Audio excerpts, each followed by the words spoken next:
Hello, sziasztok! Úgy gondoltam, hogy csinálok egy néhány részes sorozatot, hogy olyan hozzám hasonló amatőr DJ-knek, akik szeretnék megtanulni a mixelésnek az alapvetéseit, azoknak segítsek, és a saját példáimon keresztül, hogy én tanultam, megmutatom, hogy hogyan kell összemixelni két számot egészen a leges-leges egyszerűbbtől, a vége felé majd talán a bonyolultabb mixelési technikákig végig fogjuk beszélni a zenék struktúráját, a BPM-et, ugye, hogy milyen gyors egy szám, hogy milyen zenei kulcsban van, mi szól jól együtt, hogyan kell keverni két dalt, equalizer beállításokkal és hasonlókkal, gain staging. Ezeket szépen végigveszem, jellemzően a itt található DJ pultom segítségével fogok úgymond demonstrálni mindent, amit csak tudok, és meglátjuk, hogy milyen siker lesz ennek a videónak, illetve ennek a videósorozatnak, és hogyha tetszik nektek, akkor csinálok még több rész belőle. Akkor kezdjük is az első leckével. Ugye a legfontosabb két szám összemixelésénél, hogy azok hasonló tempóban legyenek. Itt látjátok, hogy a baloldali decken betöltöttem egy dalt, ami jelenleg 119,9 BPM-en van, és a jobb oldalon is 119,9. Ugye, ha állítani akarod a sebességét egy dalnak, akkor ugye ezzel a úgynevezett tempó faderrel tudod állítani, ezzel lassítani tudod, illetve gyorsítani tudod. Általában a tempó fadernek van több beállítása, itt látod, hogy +6, -6, +10, -10, 16 és wide, ezek százalékokat jelentenek, tehát most jelenleg nekem 6%-a, amit tudok rajta lassítani, és 6%, amit tudok gyorsítani. Hogyha megnyomom ezt a gombot, tudom változtatni 10-re, vagy ha egészen kimegyek, akkor le tudom lassítani a számot, egészen nullára, vagy föl tudom tenni az eredeti tempójára. A legfontosabb, hogy a két dal, ugye most itt 119,9 BPM-en szól az én kis demómban, hogy az egyik számot a másikkal mixelem, a két dal ugyanolyan tempóba szóljon. Ugye ez az alap, most nyilván nagyon-nagyon az alapoktól megyünk, még egy nagy csomó mindent fogok még a következő videókban átbeszélni, csak a ütemekről beszélünk. A lényege a két szám mixelésének, hogy amikor az egyik szám, mondjuk tegyük fel, hogy ez a szám itt szól, ebbe én most beletekerek, elmegyek arra a pontra, ahol szeretnék mondjuk mixelni. Itt látjátok, hogy van egy kiállás, és a kiállás, ahogy véget ér,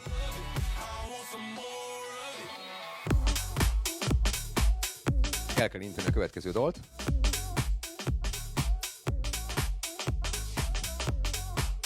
és össze kell beatmatchelni őket, ami azt jelenti, hogy a jogtárcsával folyamatosan mozgatom a jogtárcsát, és próbálom úgy állítani, hogy a két dob együtt szóljon. Ha visszamegyek újra az elejére, akkor látni fogjátok, hogy egy másik szám, teljesen mindegy, megint beletekerek, megkeresem azt a pontot, ahol szeretnék kiszállni, illetve ahol elkezdem magát a mixelést csinálni, és megpróbálom jó időben elindítani az új szám. Szépen összebeatmatchelem, ami azt jelenti, hogy a dobot a dobbal összeállítom, leveszem róla a mélyet, és szép lassan feltolom az új számnak a hangerő szabályzóját. És így szól a két szám együtt, egészen addig, amíg az új szám el nem írja azt a részt, ahol már csak azt akarom, hogy ő szóljon.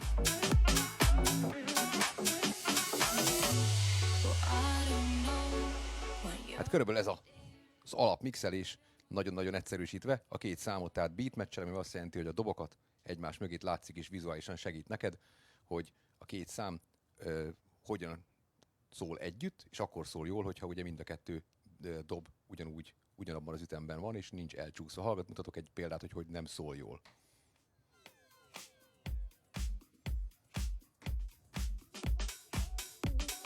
Nem tudom, hogy halljátok-e, hogy van benne egy ilyen kis lódobogás, de még rosszabbra mutatom.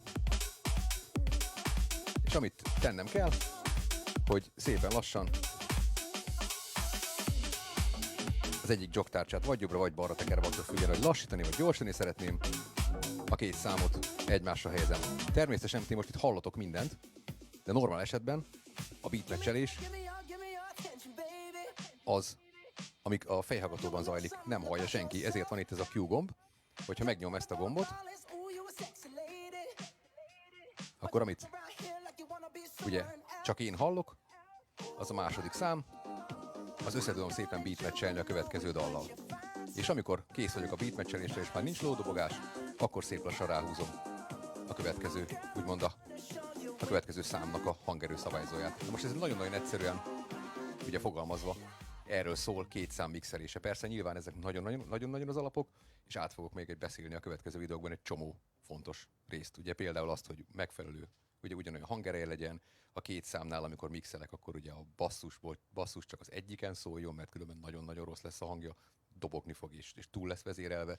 Ezen kívül megmutatom majd, hogy mit jelent az, hogy phrase-ben mixelsz, tehát hogy nem csak akármikor belépünk egy számba, hanem egy konkrét helyen, amit egyébként, hogyha akartok, akkor itt látszik is, hogy általában az elektronikus zenéknél ugye úgynevezett bárok vannak, tehát 4 ütem, mondjuk nézzünk egy ilyen példát, mondjuk kijelölök itt nektek 4 ütemet, ez egy bár.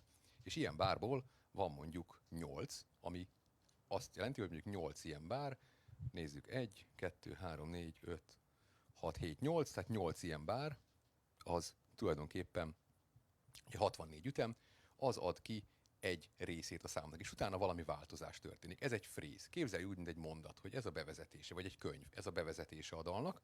Utána, hogyha ugrunk, akkor ugye mondjuk ideugrok a következő pontra, ugye itt van a 64, itt van vége ugye az első bárnak. Utána innen 8 bár, ha végigmegyek mondjuk azt mondja 1, 2, 3, 4, 5, 6, 7, 8. Itt megint változik a szám általában, ugye ezeket hívjuk ugye a frézeknek, ugye van az intrója, utána van a build-up része, ahol ugye most ezt meghallgatjuk. Ugye itt még csak kezdődik a dal. És majd hallgathatjátok, hogy ahogy eljutunk a 8 bárnak a végére. Most jön a build-up. Ahogy elérünk a végére, majd itt figyeljétek ezt a pontot. Ott indul a szám. És hogyha például én szeretnék mondjuk ezt a számot egy másikkal összemixelni, akkor megkeressük ugye ebben a számban is azt a pontot, hogy most a jobb oldalidekről vagyunk, az alsó waveform mutatom. Elmegyünk arra a pontra, ahol ki akarok lépni. Ugye itt vizuálisan látszik, hogy hol kellene elkezdenünk a keverést. Ugye amikor ennek a számnak itt vége lesz, ugye a következő szám akkor kellene, hogy ugye eléri azt a pontot, hogy teljes hangerővel szól, és már maga a dal szól. Most hallani fogjátok azt, amit egyébként normális esetben csak a fejhallgatóban hall a DJ. A 2 számot összemixelem.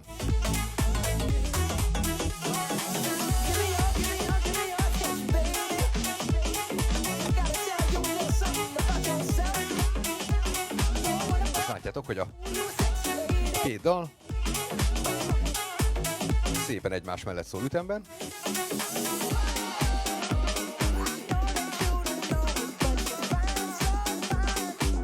Ilyenkor ráhúzok a következőt.